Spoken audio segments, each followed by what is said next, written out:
Kaixo eta ongi etorri jakindunera. Gaur Coulomben legearen ariketa bat ikusiko dugu.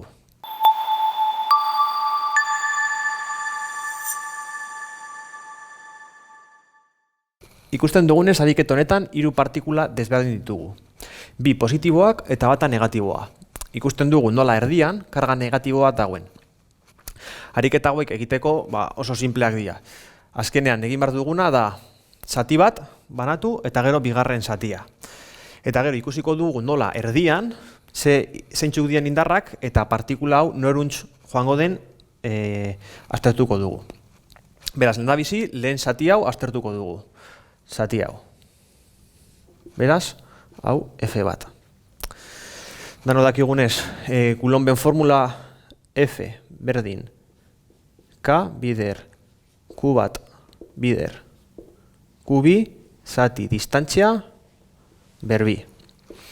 Oin egin behar duguna da, formula honen barruan datuak sartzen joan. Lehena, K, konstante beti da bera, konstante bat. Eta hau buruz jakin behar duzue. Bederatzi, bider, bederatzi. Amar, bederatzi. Bider, Q bat, gogoratu. Beti sistema internazionalean egon behar die unitateak. 4 nanokulom, berdin. 4 bider, amar, minus bederatzi kulom. Kubi, 6 nanokulom, berdin. 6, amar, minus bederatzi kulom. Oina hemen sartu ditzakegu, 4, amar.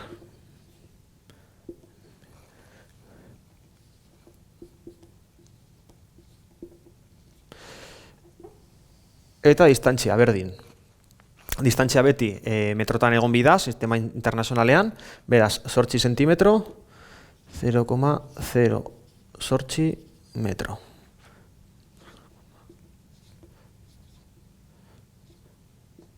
Beraz, hau dana kalkulagailuan sartzen badugu, ikusiko dugu.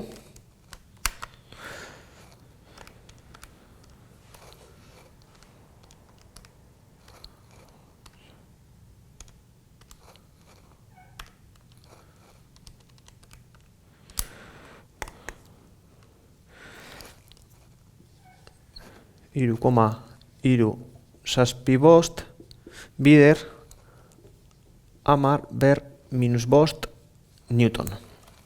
Gogoratu, unitateak bi hauena kulom, honena metro eta honen unitateak die newton metro berbi zati kulom berbi. Beraz, lehen zati hau aztertuta. Oin guazen, bigarren zati hau aztertxera. Hau da? Bigarren zati hau. F2. Hau izango da F bat. Eta oin, F2 aztertuko dugu. Azkenean berdin. K, bider. Kasu honetan, Q2 eta Q2. Q2, bider, Q2, zati, distantzia, berbi. Hemen berdin, konstante duna beti bera dalako, bider, kasu honetan, 6, bider, amar, minus bederatzi, bider, 8 nanokulom, 8, bider, amar, minus bederatzi kulom,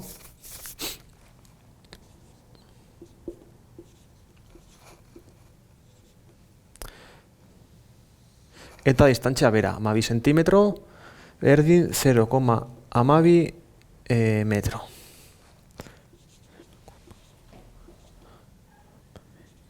Berbi.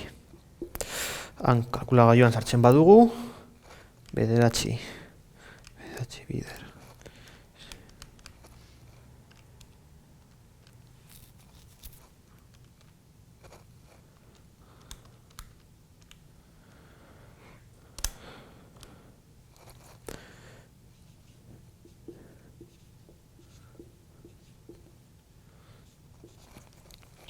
Beraz, alde batetik ikusten dugu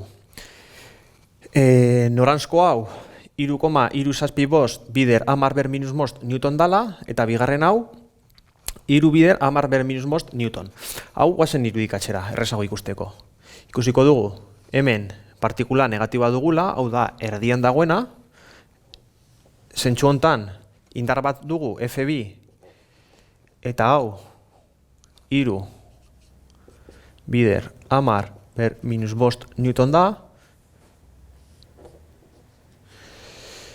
eta F1 bide berdin 3,75 bider 10 ber minus 5 newton. Beraz, azkeneaz zein da indar resultantea?